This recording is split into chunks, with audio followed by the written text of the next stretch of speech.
record. Yes. All right. Like this. Hide. And video panel. And floating meetings control. All right. Can you in Zoom confirm that you see my screen? Probably not. Do you see my screen? Yes. All right. Good. Hi, everybody. The language of conduct here is English because we have a mixed class. So we have some Swedish students, we have some international students, different programs. Really cool to see you all. Welcome. Did you see me before? Do you know who I am?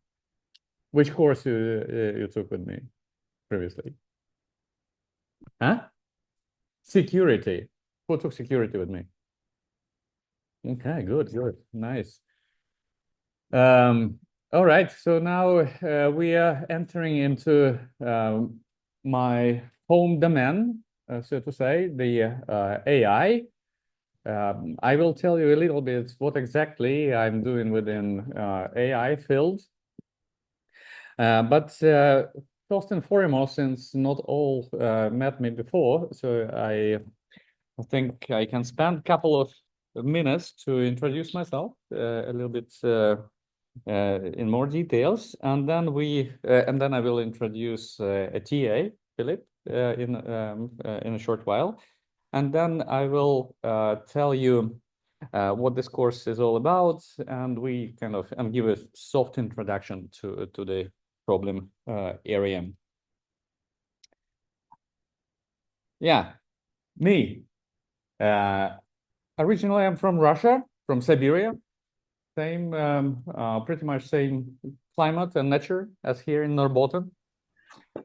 City named Krasnoyarsk, and I left Russia for quite some time now. So back in 1998, I went to Switzerland to do my master, and ever since I remain in Europe, and I did all my academic career here after I finished university in Russia. So basically, here what you can see, even if you've seen this before from security course, I hope by showing this, I will can give you some taste of what an academic life is all about. So I mean, and that's what I value most about my profession. So it's about being international and moving around the world. So and here is my path to Luleå. So first I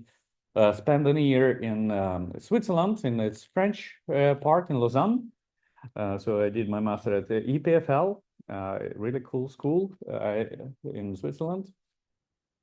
And then I moved to Stockholm. So I did part of my PhD studies at KTH back in 2003. And then I moved back to Switzerland to complete my PhD studies. But that time I moved to University of Basel in the German part. So really cool university again. So I mean, such people as Bernoulli, you know Bernoulli? The one who flipped the coins, yes. Or Erasmus, I think those people who are aware about international. So these guys were in one way or another affiliated with this university. And then I moved back and forth. I was in Stockholm, did my work as a researcher at Swedish Institute of Computer Science, which is now RISE. And then I did my postdoc at RWTH Aachen University in Germany before I actually ended up here in Luleå. So it was a kind of boomerang-like moment. And ever since 2006, or 2007, I work first as lecturer and then as associate, then as full professor here at LTU.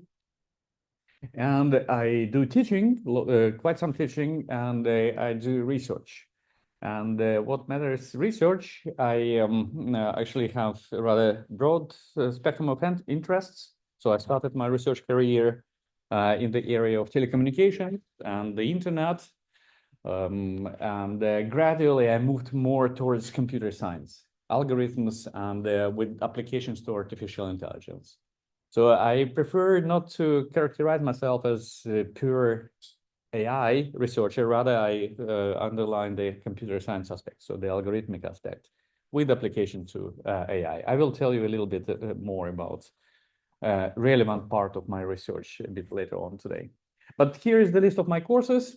So some of you took with me this 0029 last year,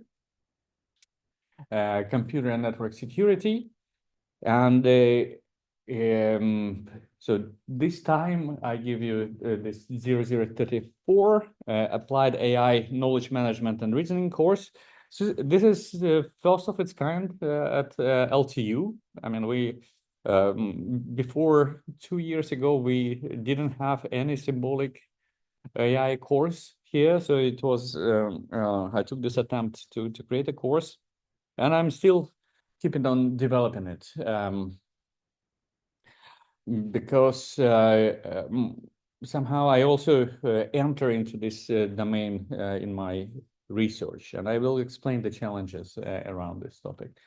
The other course is so this course is on basic level, so it's an introductory course. So the idea is to give you an overview of the landscape of symbolic AI. I will tell you about the topics very soon. And the second course is more about learning using neural networks and other concepts and other approaches as well. And the other course is on advanced level. So I think we will see each other next year. But as most of you I will see next year. And so as you see here, I have quite a large history of teaching different other subjects.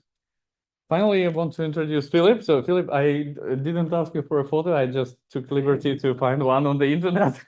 But if you don't like, so you can send me another one. But nevertheless, here's Philip. So can you say hi? He will be TA in this and actually in the other course of mine. And he's a PhD student in the topic of AI.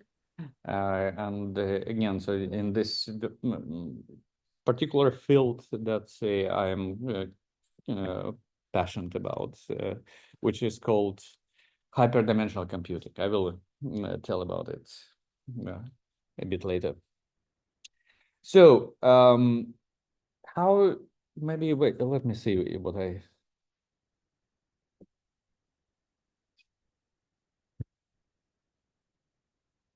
So let me jump over to a different topic. So we have, and in the meantime, I will see chat.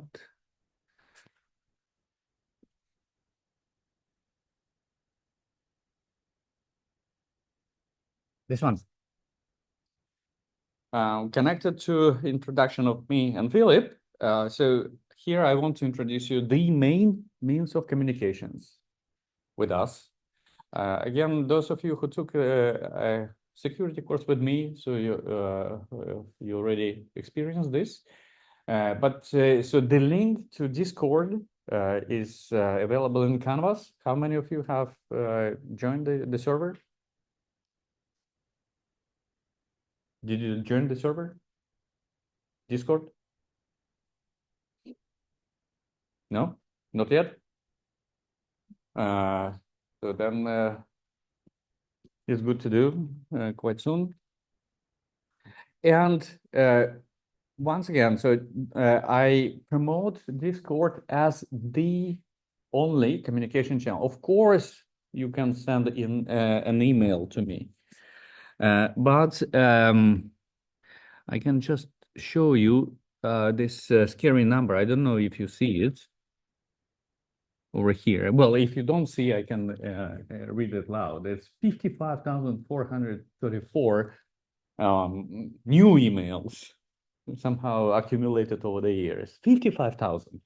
So I mean, after some time, I gave up on giving a track. So, but that means that well, I monitor email, of course, and I do answer um,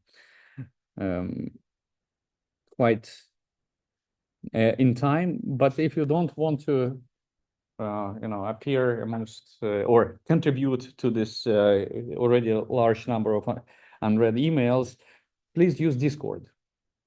But again, so if you send me an email, I will remind you about Discord. Why is that so? Because Discord, I mean, I can answer and Philip will answer questions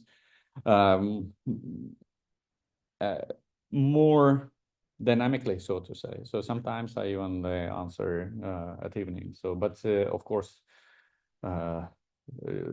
you shouldn't expect much outside working hours.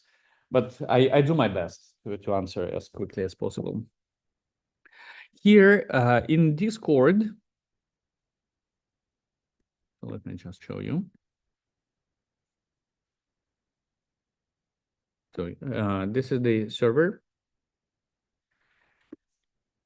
with 3 or 4 channels, basically.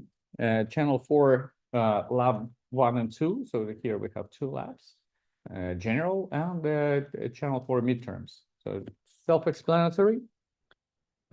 You post your questions in corresponding channel, and those of you who knows the answer or willing to help, so you respond to this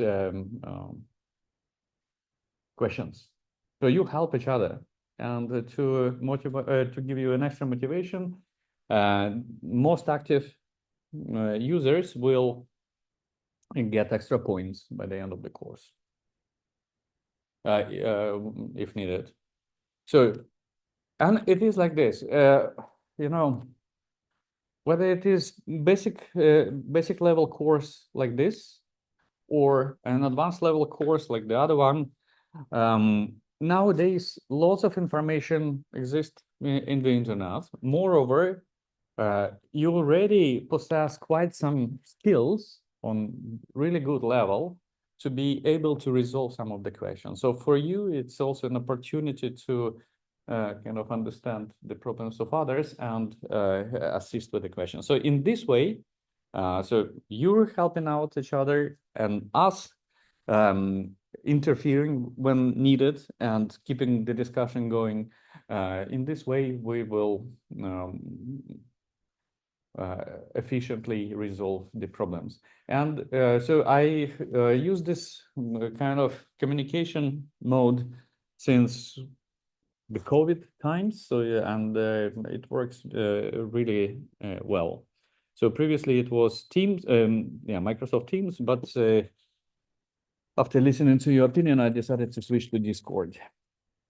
So you can name yourself as you please. So whenever I need your real name, so I will ask in the PM. So I hope it works. Yes. So back to business.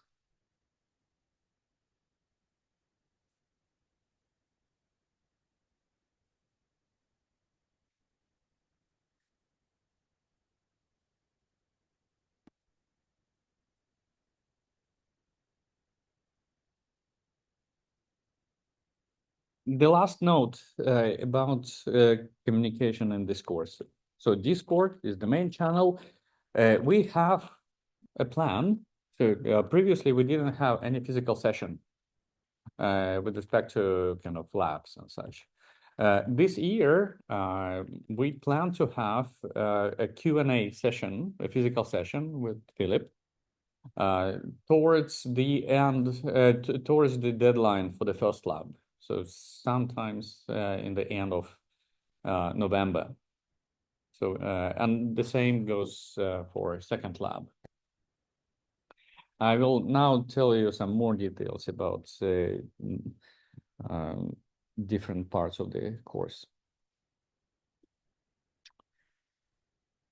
So this is our course book.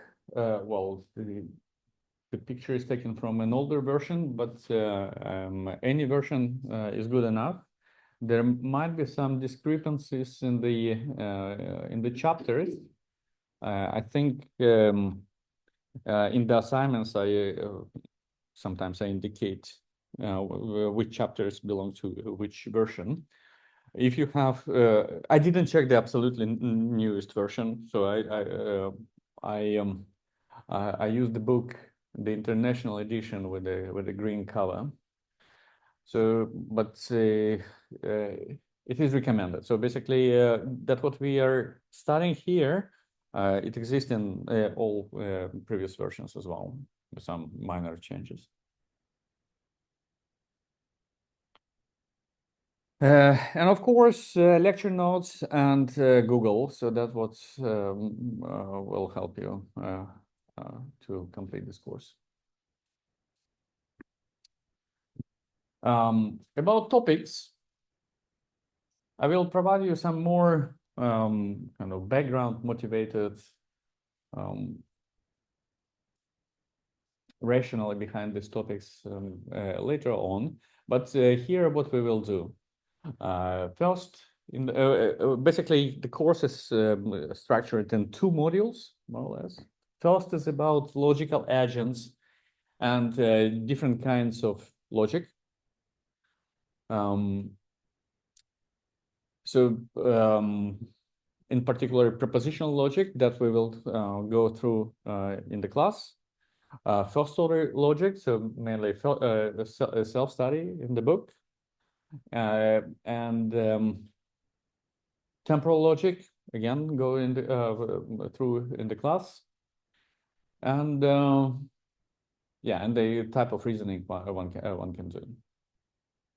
The second module is about knowledge representation and the tools that exist for knowledge representation and management. And here we are entering a kind of an interesting situation. So a situation of, of a continuing debate within the area of AI. What approach should be taken to create artificial intelligence? Either via advancement of deep learning and neural networks, or more symbolic way of achieving the same goal. And what I decided to, several years ago, in the second module, I concentrate on tools and methods for representing and managing knowledge, which were developed in the context of semantic web. How many of you have heard about semantic web? Good, good. In which context? Just yeah. In which context did you hear about it? Remember, there was something about Twitter, info cars, something. Yeah. But the thing is that that was probably the only global attempt for creating large-scale intelligent infrastructure. I mean, that is able to reason with a really great interest from both academic environment, academic researchers and the industry. So there were clear need, clear expectation, huge expectations, and it failed.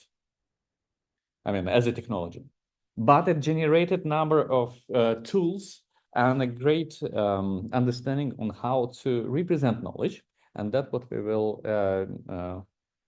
look at in the second half of the course, in the second module. So, in particular, we will start with a simple standard for describing knowledge, knowledge in forms of triples, subject, predicate, object.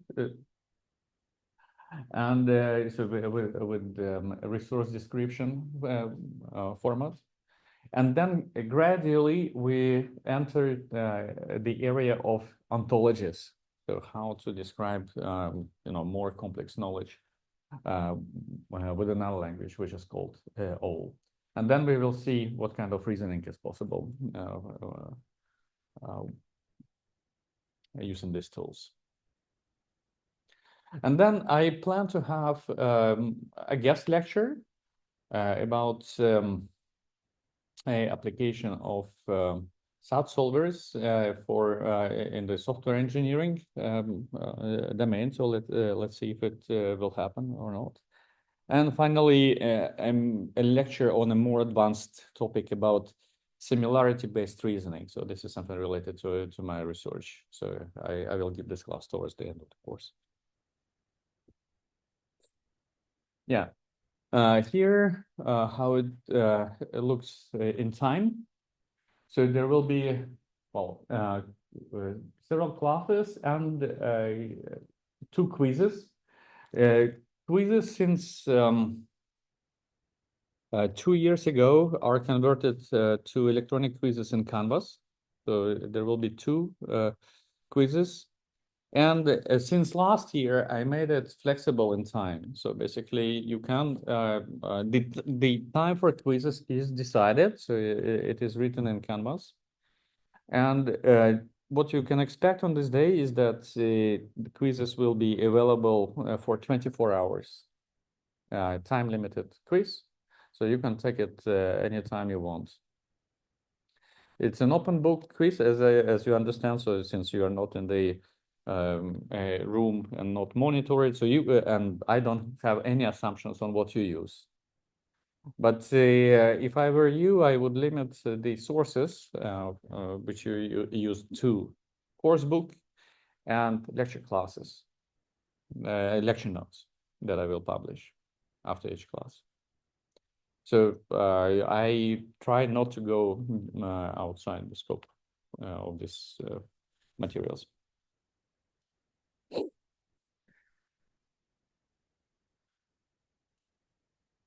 Labs. So now we come to the to labs. We have 2 labs. One is about creating a logical agent from scratch and giving it some initial implementation or a stop code. So you can the both labs are available in Canvas. The deadlines are hard. And again, so you find it in Canvas, but it's quite, I mean, you have quite a generous time for you to complete the labs. The assessment, the type of assessment. So again, so I use it since a couple of years now. It's a peer review type. So you will first evaluate each other's work, and then I will go through, or me and Philip, we will go through your assessment and give the final grade. Any questions so far? And as I said, so we plan to have good time before the deadline. We plan to have a Q&A session so that you can come and ask both physically and online in Zoom for distance students. So the review instructions, the peer review instructions will be available later. So all information will be in Canvas. The important point is that you need to complete this peer review within 2 days after the deadline. Yeah. So here is the grading criteria. So in each course moment, you will get number of points. So I mean, this range of points I have historically since I started my work here, since the very first course I developed. So somehow 300 for me is a magic number, and you have to collect these points during the course, and then depending on your score, so you will get 3, 4, and 5 in each moment, and then the final grade will be calculated according to this very simple rules. So no final exam, a continuous examination. Normally, I mean, you like it, this kind of examinations. So the week after the first, the last deadline, you all will get your grades. Once again, Canvas is online since last week, since the end of last week. So all information will be published there, including the video recordings and PDFs of the presentations.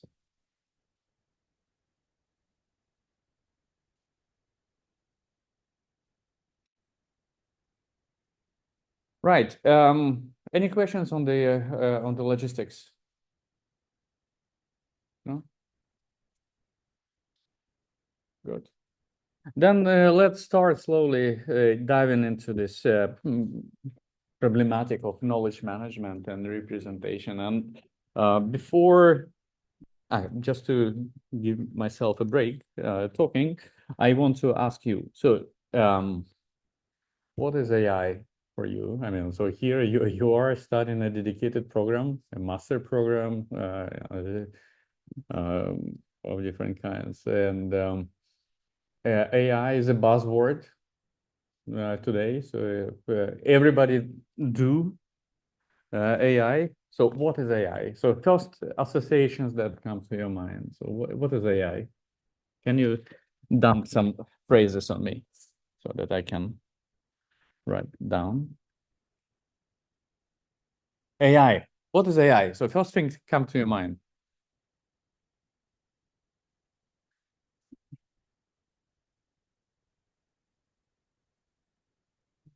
Machines to carry out their tasks on their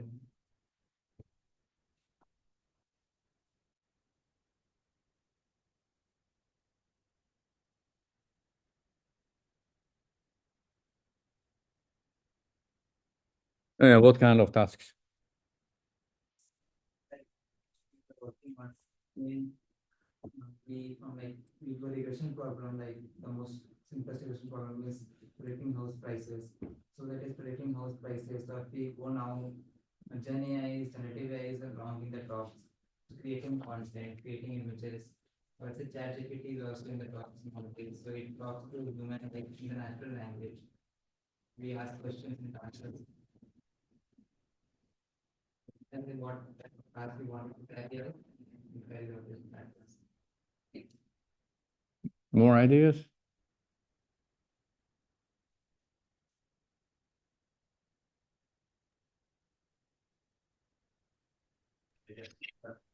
Huh? Self-learning. Yes. Machine learning, deep learning. Okay. The deep learning.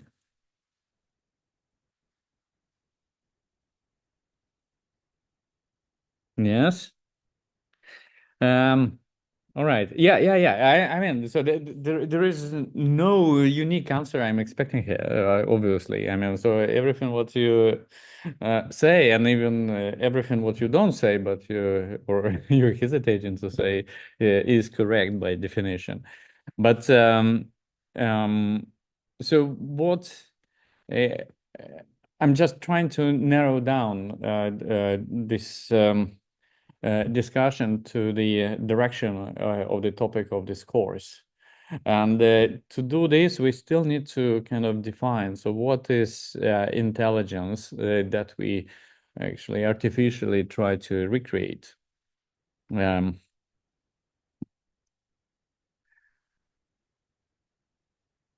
And maybe, I mean, that's we come back to my clarification question. So what kind of tasks? So what is it we are trying to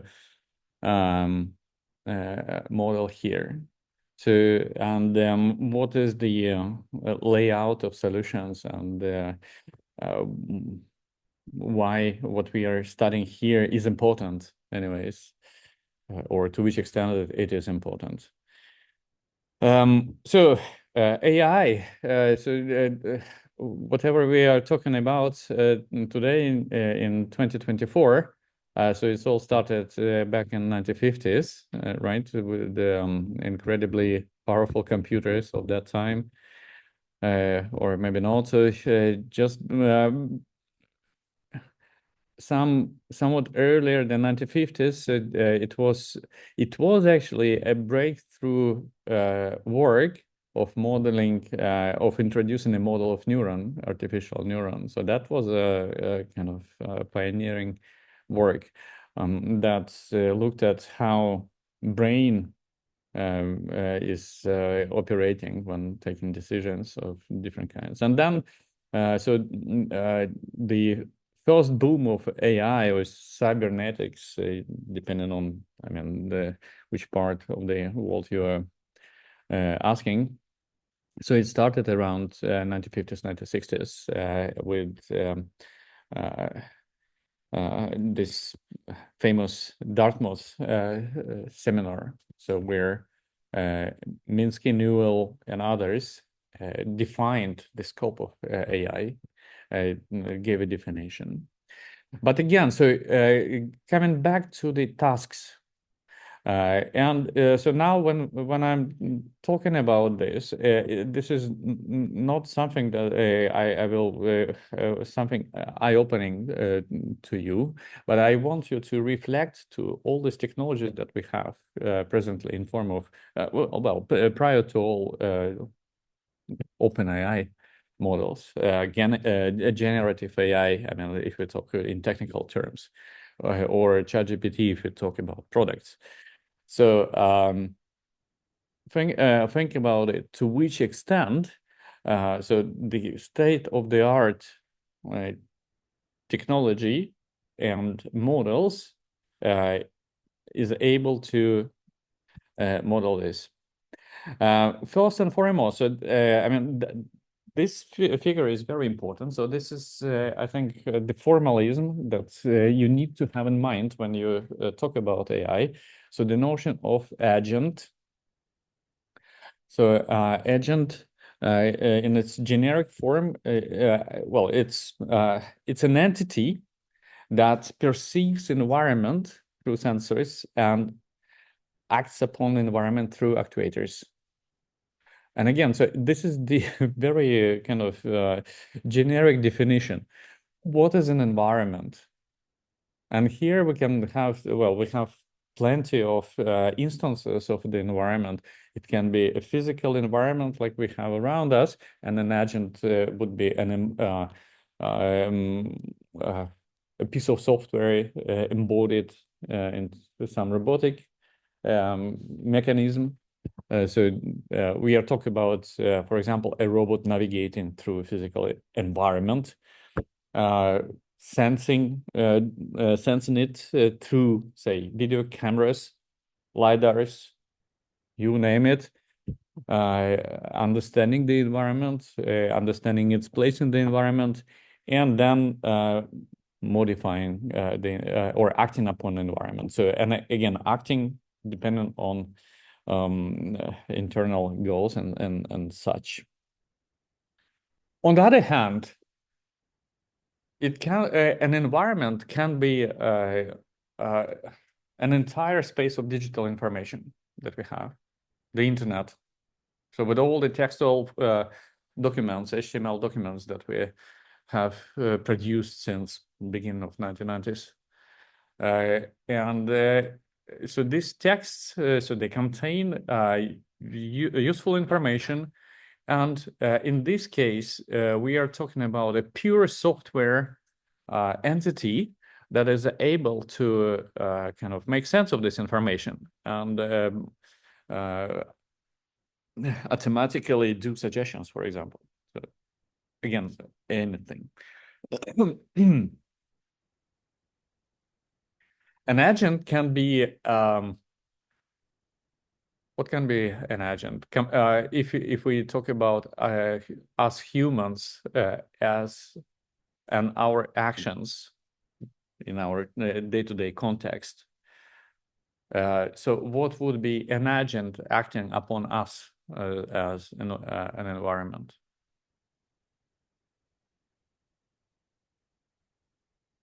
So now we are the environment. So we do something, and then we might have an agent. So well, we talk about again a personal assistant, kind of personal assistant that monitors us, extracts our patterns, behavioral patterns, and acts on our behalf. Again, given a certain goal. Trading stocks. I mean, that's one thing. I mean, the more kind of down to earth agent attached to humans, or doing different kind of predictions. A friend of mine, he is currently, I mean, my first PhD student. He moved to San Francisco, to the Bay Area, and he started recently a company producing. Well, a software agent helping out with well, fitness, basically, based on the monitoring of what you do, comparing it to the knowledge extracted, well, from Gen AI and such. So very useful. But my point is that so the starting point for our discussion within this course, and maybe less when you talk just about deep learning. So deep learning is just a small thing in the context of AI. But the whole of AI is about making this agent intelligent. So agent that operates within an environment and acts upon the environment. And we want to make it intelligent. And what is it, again, what is it that we try to recreate artificially? Well, at least these are six properties that we wanted to have.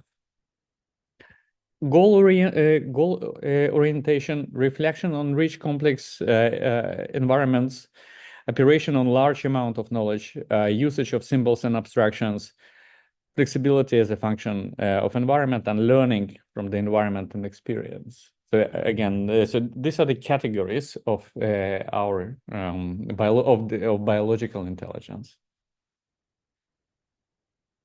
And in this case, again, so so if we go back to this kind of list, especially maybe this deep learning, well, this natural language processing, that's definitely part of AI. Nowadays, well, again, it's not an eye-opening. So people, when talking about AI, so they immediately assume this type of functionality. In fact, intelligence, the properties of intelligence that we want to implement are these. And the current techniques, they implement only a fraction of these functionalities. So let me see. Let's take a short break. Maybe this will give an opportunity to Philip to sneak away. And we will continue talking about these different properties after the break. In the meantime, if you have any questions, please approach me and ask. All right, so we resume at 11.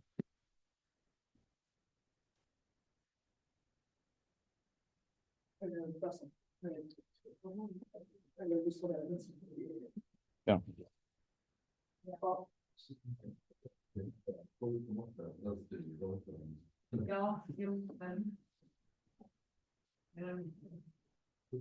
Eller jag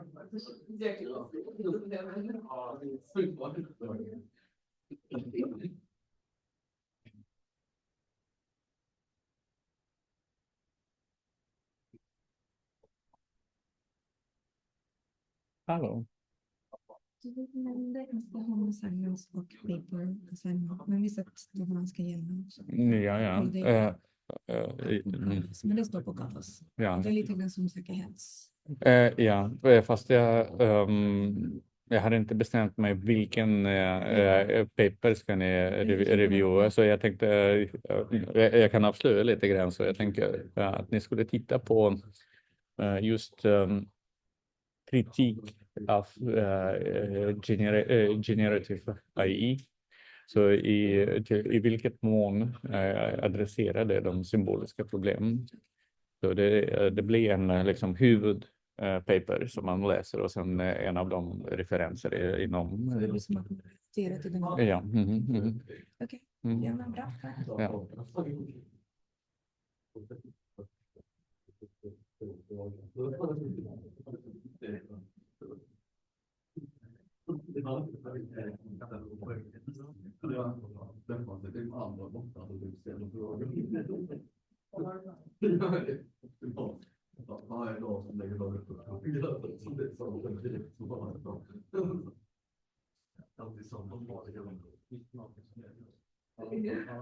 varandra, det är väl svaret.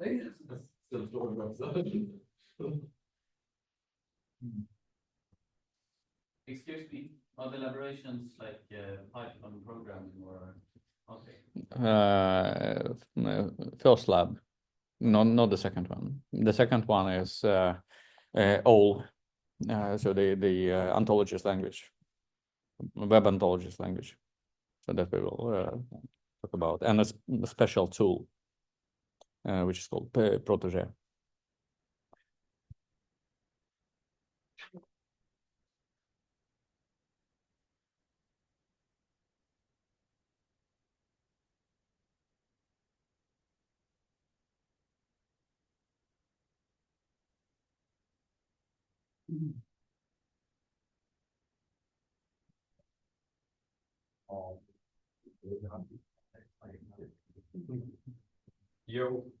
Jo. Jag fattar inte riktigt med labbarna. Ja. Det var 150 poäng stod det. Man skulle ha, eller stod det. Ja. Alltså, man får poäng. Minst. Ja, man får ja, precis. Jo. Jag vet inte, jag ska bara öppna upp det på Canvas.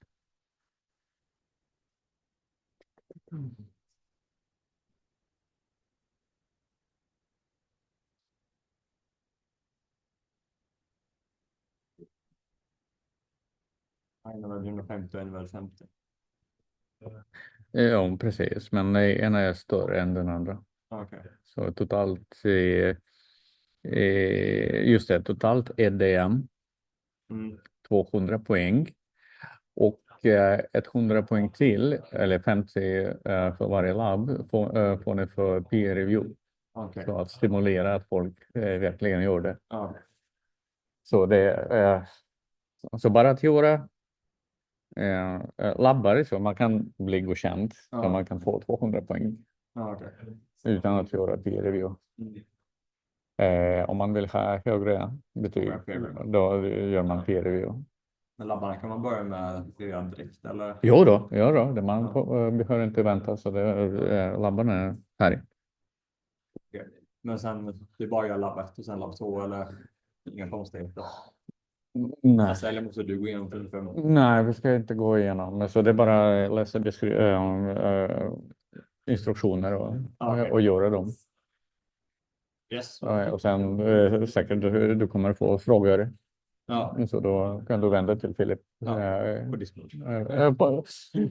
Nej, men jag kanske ska nämna det. Så, om det behövs, så vi är mycket tillgängliga faktiskt. Så om det behövs något fysiskt möte, så det är bara att säga till. Det är bara så att eftersom vi har ganska blandad klass med både distansstudenter och fysiska på plats. Så det är lite krångligt med just schemalagda timmar. Men om det behövs Ja, så. Om man vill socialisera med oss. Ja. Ni är jättevälkomna. Så vi ser. Och det är bara att droppa in en signal, slå en signal i Discord. Yes. Okay. No problem. All right, let me just resume the recording. So let me see, what is it? Does yeah.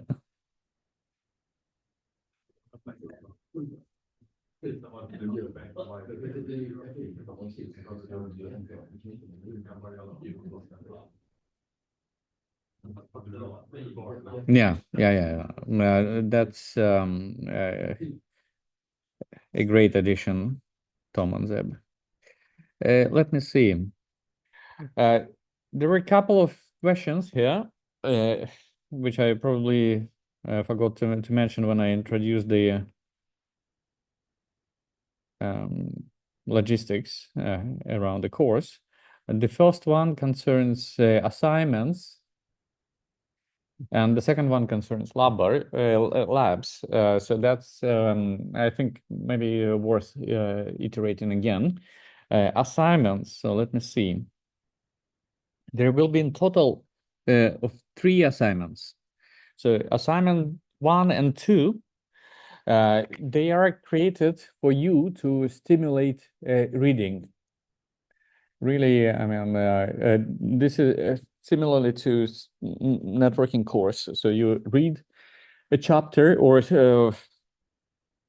indicated chapters, like chapter 7 and 8, for example, in form assignment 1, and reflect, summarize the context as bullet points. So use textual fields. So don't overdo the work. So you need to present a concise summary. So that would say that you would do for your own understanding of material. So your notes when you read a chapter should be reflected as answer to this assignment. And again, so that is mainly for you, so that at least you know where to find this information during quizzes, right? And also prepare, of course, for the classes that we will go through certain some of the aspects. That is about home assignment 1 and 2. Home assignment 3 is a larger home assignment, which is about reading a research articles. Well, it will be 2 in this course. So I haven't finalized the. Is there anybody online who has question? Or, no? Maybe not. I haven't finalized the description, but I can hint you what I'm thinking about. This is the change I do compared to the last year. So last year, the topic of the assignment was neurosymbolic integration.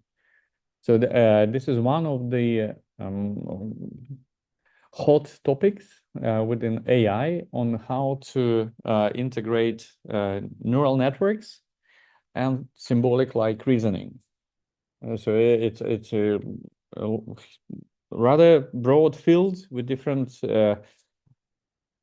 solutions, models, etc. So that was the topic of the last year.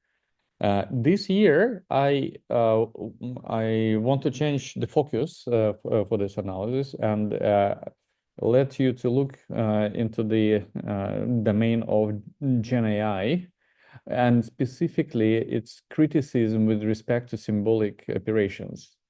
So, I mean, nowadays people talk about ChatGPT being the AI, like doing the reasoning and such, and passing the Turing test, amongst others. I mean, many of the statements have certain ground behind itself. Of course, I mean, it's a great tool. I use it, I mean, on a daily basis. But there is a great deal of researchers looking deeper into the kind of reasoning it actually does. And also kind of to which extent Gen AI addresses fundamental AI questions. Like, for example, we will be talking today, or I will mention today, problem of grounding. So when and again, this problem as one of the main criticism of the symbolic AI. So where the reasoning is totally detached from the physical representation of objects. So I read several papers this summer about whether Gen AI models like ChatGPT do address this problem, and to some extent they do. But again, so it's up to you to discover. I mean, in these papers, what people, I mean, how researchers think about, reason about it. So the topic for today's home assignment 3 will be Gen AI in the context of criticism on achieving symbolic reasoning and solving grounding problems. All right.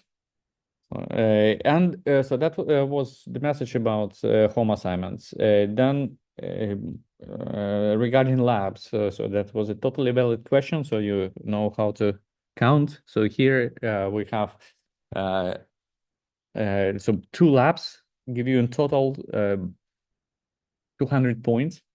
So that's enough to pass the course with the minimum grade. I mean, in this part. And you will be given and these points, they indicate also more or less the time requirement to complete the lab. So lab 1 is a bit heavier than the second one. The rest of 100 points you got for doing peer reviews. So I will go through each peer review. So read its quality and tick. So 50 points for doing peer review per lab. So in total, you will get 300 points. Then it's up to you to choose, I mean, which points you want or not. One question. Yeah. For the lab, is it like 3, 4, 5, or only pass and fail? And I think for the assignment, it's 3, 4, 5, I guess. For labs, it will be 3, 4. So let me give you an example. You decide not to do, not to contribute to the community and not to give peer reviews. So that can happen. In this case, you will get 200 points, but you do the labs. And so you get 200 points, and you will get 3 in the course. I mean, as a grade in this moment. So if you do 1 review, peer review, then you will get 4. You will get 2 reviews and 2 executed labs. You will get full points. Okay. Yes, but I will try not to delay with publishing assignment 3. So within next 2 weeks, you will get it for sure.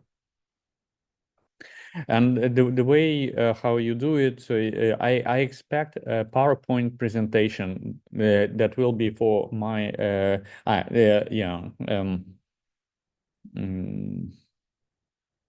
yeah, it will be PowerPoint presentation then. that will be reviewed by me and graded by me. Okay, so let me go back.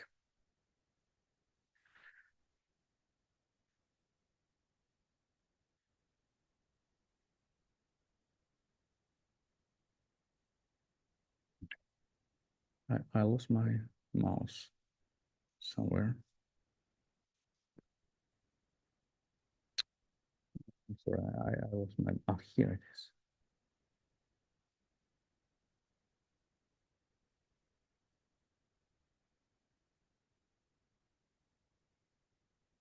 Yes, all right.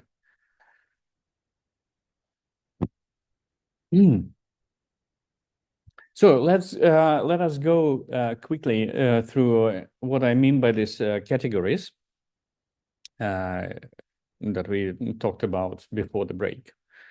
So, and it is all about the technical mechanism behind our reasoning. So the reasoning is goal driven. So we do not act randomly in the environment. So we have a goal and we want to achieve a goal. And we normally we are able to quantify a goal in one way or another, like cost function or something.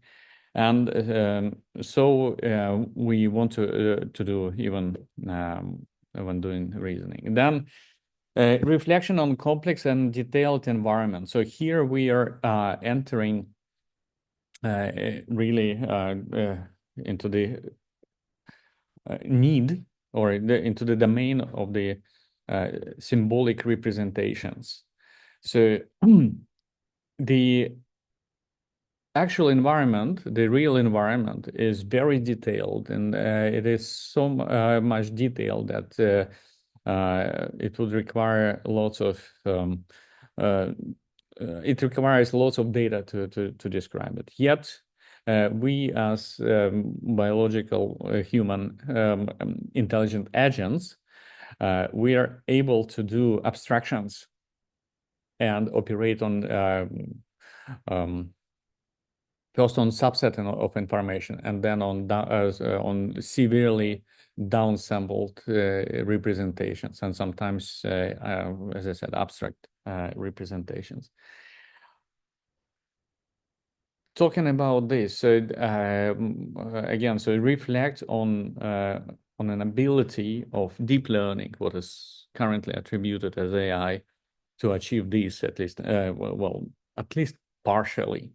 That's maybe you can. I don't know if you have an examples from the top of your head. Shoot, so you. I mean, we can have it. We can be quite flexible. Any examples of the current AI systems that possess these properties?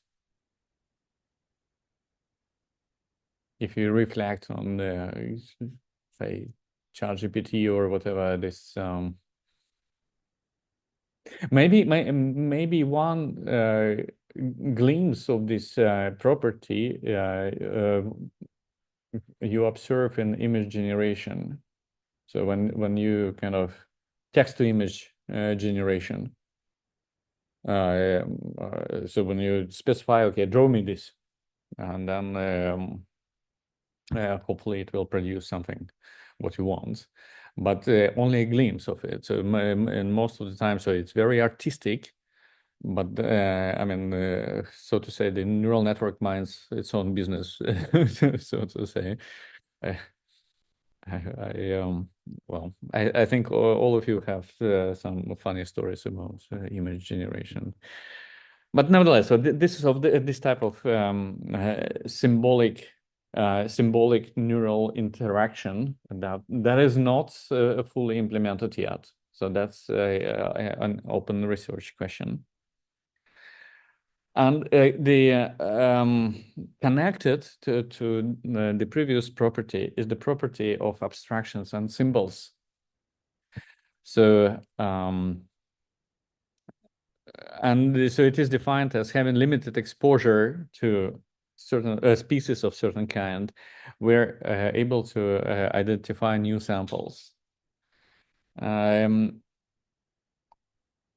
sometimes very sketchy samples. And again, so unless you give me examples, so in deep learning, so you obviously you have it. I mean, so all this image recognition and classification advances that we have, they do that. But think about the amount of data it takes. I mean, specifically for this task. And on the other hand, again, the abstraction in terms of how we approach solving the same problem. So we can imagine a piece of a certain kind by pure description without actually seeing a sample and then match it to an actual sample. So that's and we do it in a very few steps. Again, so that leads us to the direction of research called one or few shot learning. It exists, but not fully resolved yet. Then talking about agents and reasoning, so basically deciding upon how to do inference. In real life, so this process is a function of the environment. So there is no a single algorithm that kind of take you from some input point A and the outputs point B. So it's always, I mean, you always have several choices on how to reason about it. Whether it exists or not, definitely to some extent. I mean, if you kind of play around with ChatGPT, so it has this kind of a complex structure in it. That the answers differ depending on your input. So definitely we are on the way there. And so again, a connected behavior, which is ability to operate with a large amount of knowledge. So just think about it. I mean, you can do this mental exercise. So take any skill you possess, writing or whatever, hammering a nail, and try to describe it. I mean, what is needed in terms of parts and relationship between parts, the way how you approach the problem and the way how it really goes out of hand. I mean, it's not goes out of hand. We can do it, of course, but it just tells about the complexity of the problem that we are talking about here. So about representing the knowledge and navigating through this knowledge in the context of intelligent agents. And finally, the ability of extracting new knowledge. So that this is the key component. So that what makes us intelligent, actually. So our knowledge is not limited to what we know. So it's always an open-ended process, and that will lead to definition of different kinds of world models that I will come to shortly. So so looking a little bit ahead, we are talking about open world model, so which doesn't have any fixed size of knowledge that we operate on. So we derive a new knowledge and we use it to correct the previous knowledge and include it in the inference of yet new knowledge.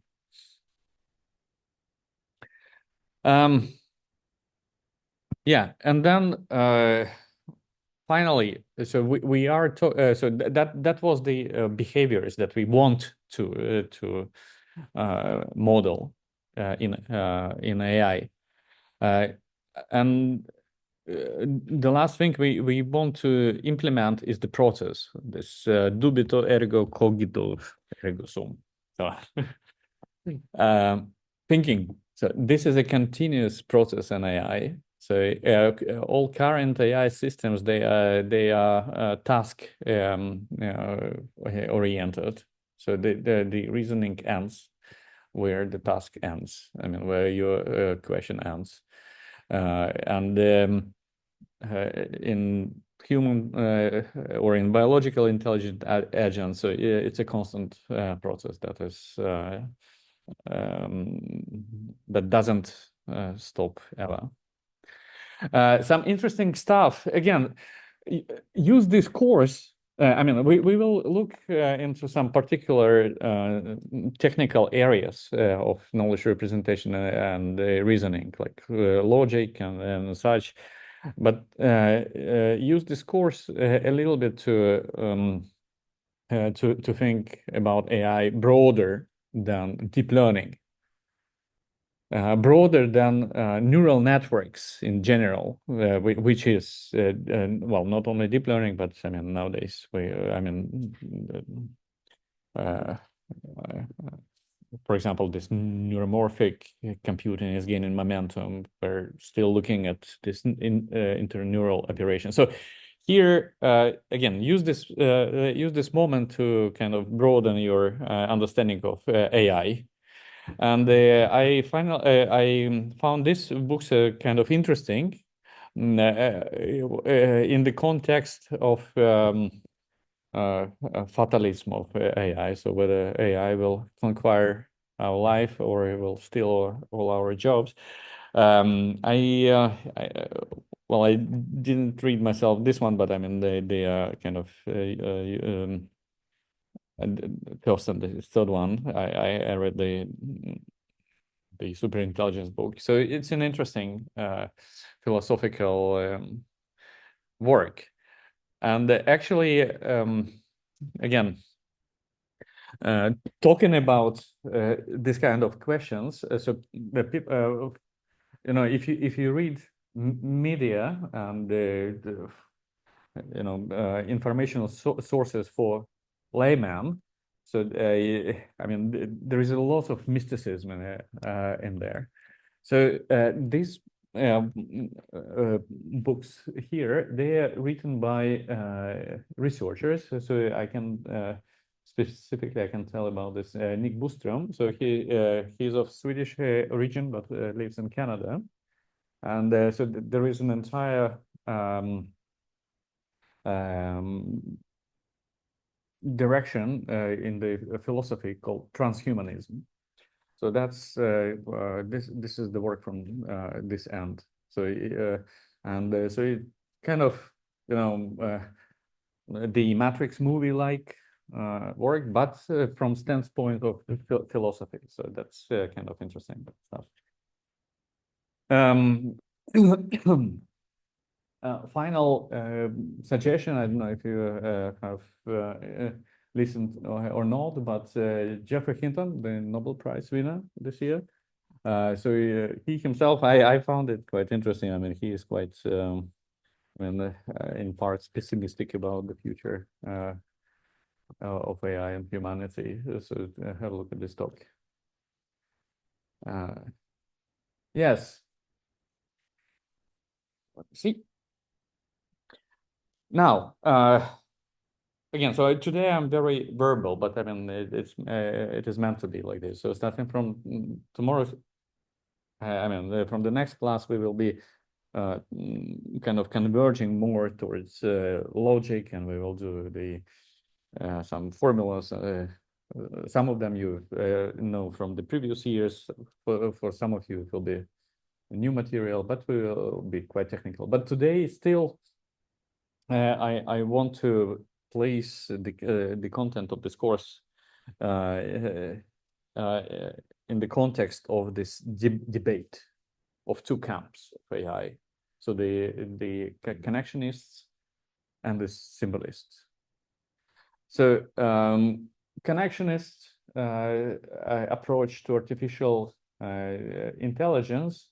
Well, the idea behind it is that a human or biological intelligence could be modeled by imitating representations of the brain in the form of artificial neural networks. So neural networks, deep learning, and all machine learning stuff.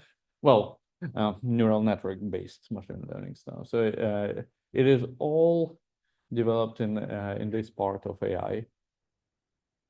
And this is not by chance. So this is because of the success of the backdrop, obviously.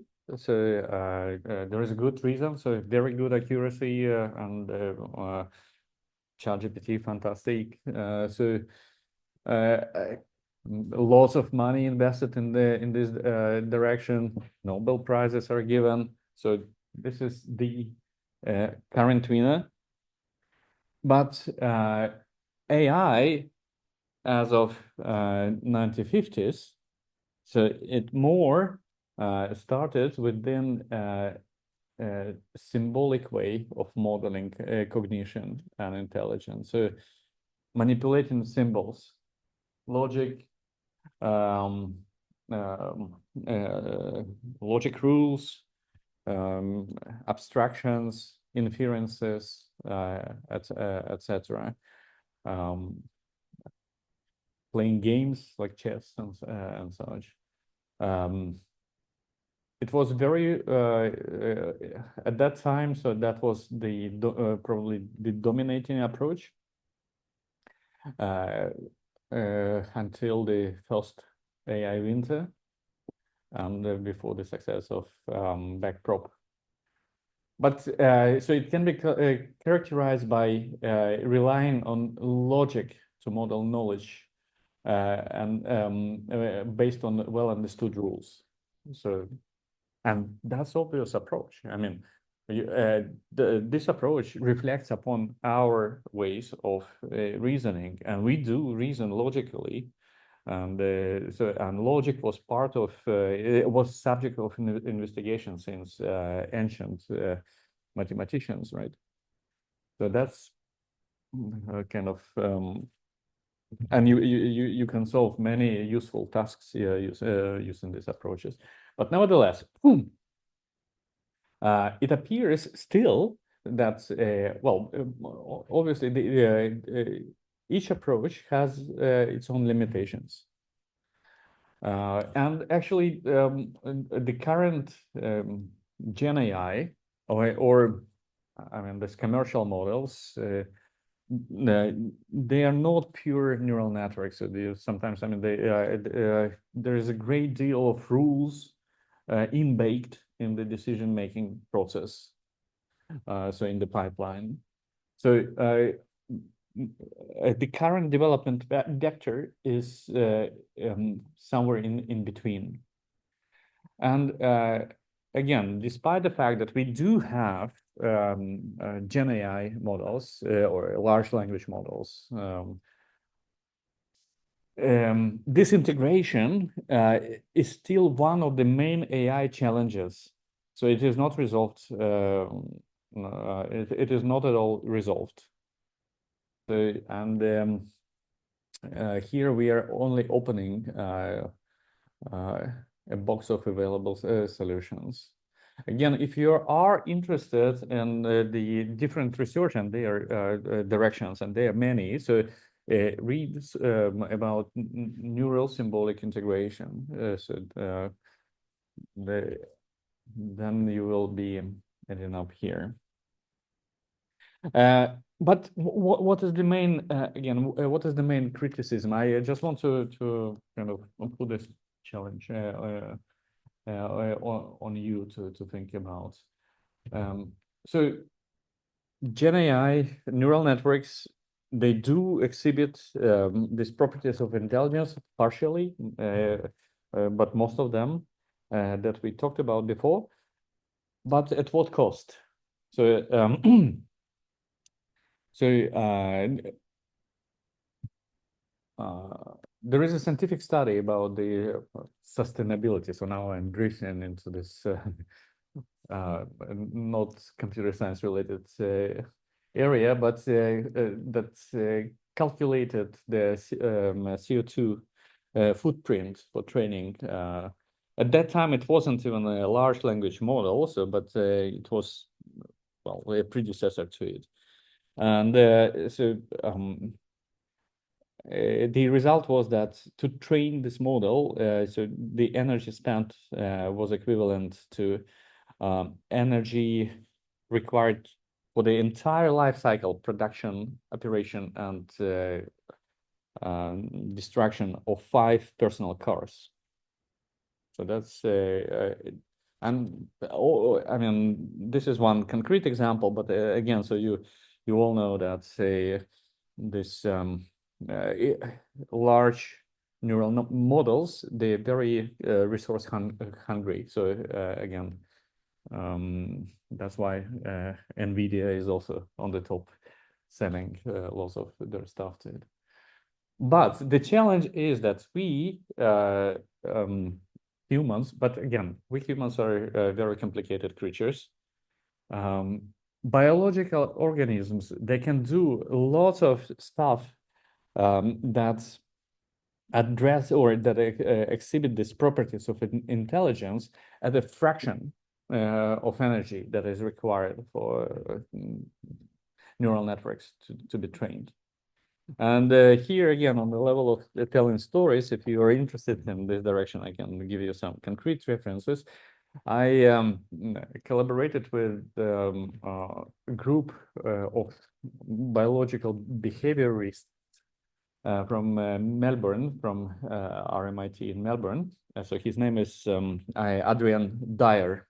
So whenever you read about some incredible abilities of honeybees, for example, to count or to communicate information or to do some other high-level cognition tasks. So in many cases, so this research comes from that group.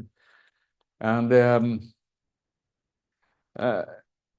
what is honeybee? I mean, it's a well, of course, it's a small creature, but in terms of number of neurons, so their brain is way less complicated than the human brain, of course.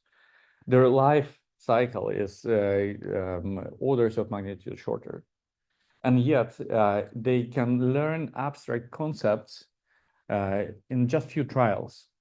So that experiment, so I have one publication with them where we try to model it with our technique, this type of behavior. So they have this, they set up an experiment, and again, maybe I'm drifting away a little bit, but this is kind of relevant. So it's a tedious work to figure out this behavior. So the experiment should be scientifically grounded and repeatable.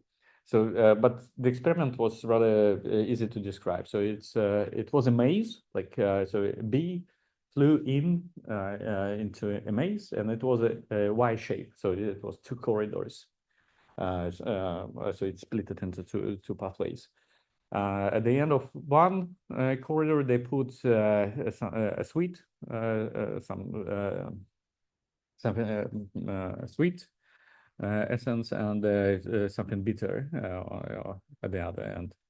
And what they did, so they showed visual input, so to the bees when they enter the maze, and then when they, I mean, at the beginning of each of the corridors.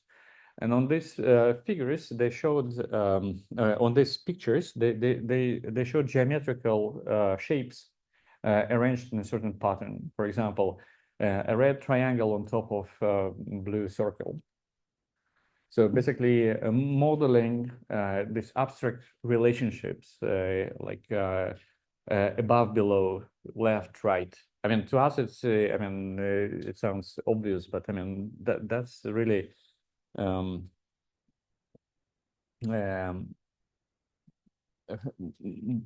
complex thing to learn.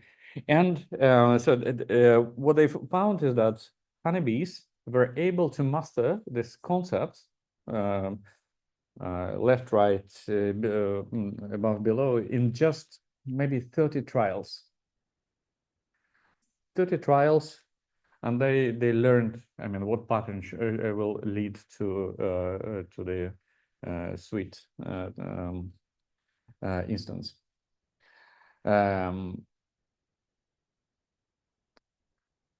Right, and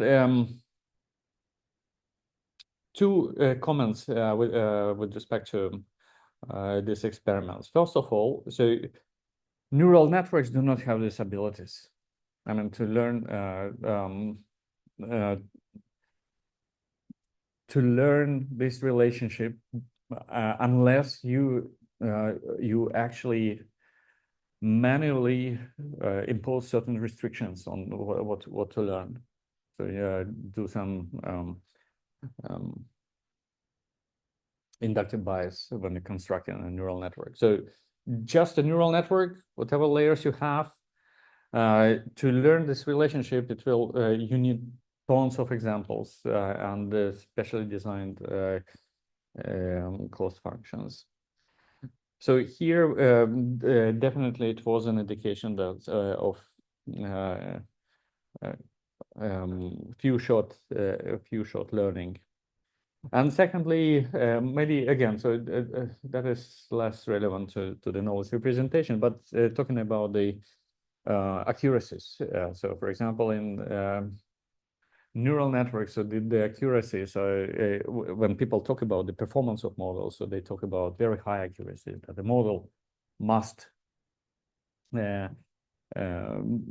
be almost 100% accurate for distinguishing certain concepts. Here, so the accuracy was on level 70% maybe, but that's what biological organisms have, and there is a meaning for it. Basically, biological organisms, they need to leave some space to learn new concepts. So there is no need to kind of for us to be 100% accurate on something. It means that we are kind of overtrained. So we always need to have room to kind of produce new knowledge and correct the errors, etc. So that's a kind of interesting dimension. Right. And here we are kind of briefly entering into my research in this debate between the symbolists and connectionists, how to marry together the neural networks and the knowledge representation. And that is partially was the reason for kind of taking an initiative to develop this this course for, here at LTU, to see whether you can merge these two concepts by means of mathematical properties of high-dimensional spaces. And so my research area is called vector symbolic architectures, or the second name is called hyperdimensional computing. And the idea is that you basically model everything, like all the concepts. So starting from basic concepts to compositional concepts as high-dimensional vectors. And high-dimensional meaning like 10,000 or even 100,000 of elements. If we talk about binary, it can be translated to bits. And this bit somehow corresponds to neural activities, like a frozen neural activity. But so when you do this, so you rely on statistical properties, and you can combine, you can represent more complex structures, knowledge structures, by means of simple mathematical operations. Yes. again, so if you want to know more, here are the main sources. Yes.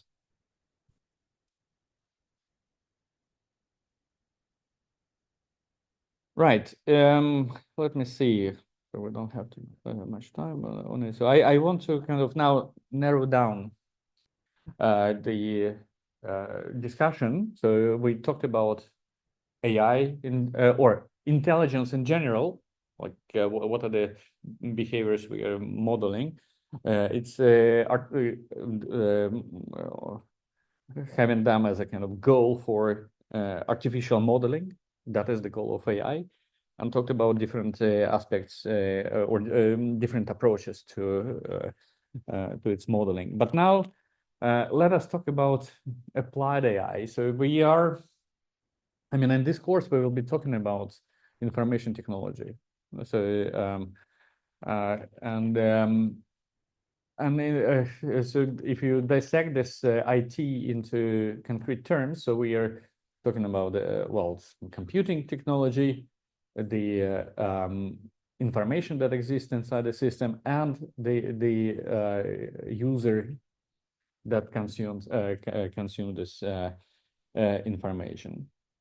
And nowadays, I mean, all these terms are ubiquitous. So, I mean, if I would tell about all this stuff maybe 10 years ago, or not 10, but 20 years ago for sure. So users were meant being humans, and technology was, well, the internet and the information was the mainly textual information within the internet. Now these terms are really ubiquitous. So we but ubiquitous with respect to definition of a user. So nowadays, the user of information is not only humans, but also artificial entities, agents. And that brings us to a challenge on how to harmonize representation of information so that it makes sense. I mean, well, for users, for humans as final users, for machines as final or intermediate users, and how to build a technology that provides a capability for this kind of integration.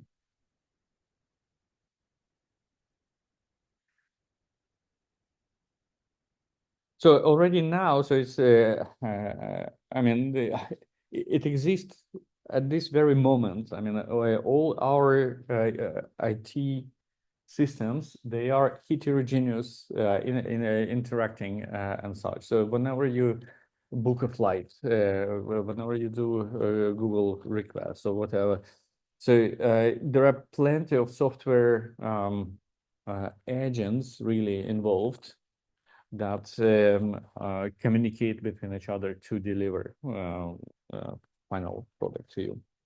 But the problem is that we want to address with the knowledge representation and management is really integration, interoperability, collaboration, and service provisioning. So that's the whole technical goal of it. And that is why we will be studying one specific instance. So after we will be talking about logic and so how intelligent behaviors can be achieved with logical reasoning. We will look at technology. And as I said, semantic web, it was a big deal. It was a big deal in the beginning of 2000. And even though I mean, it didn't succeed on a global level, so it was kind of the tools that it was created exist and are being used even today. So specifically, as I said, we will be looking at formats on the represented data and reasoning. So they are not used as they meant to be on a global scale. But for example, whenever matter comes to modeling knowledge, they're still in use. So for example, people at Ericsson, working with symbolic functionality, they still use this protocols and formats that we will be talking about here. So take it really as a study case. That's what we will learn in the second part. All right, let's end now. Any questions? Okay, good. So if you have any, so I'm still here for a minute or two. See you next time.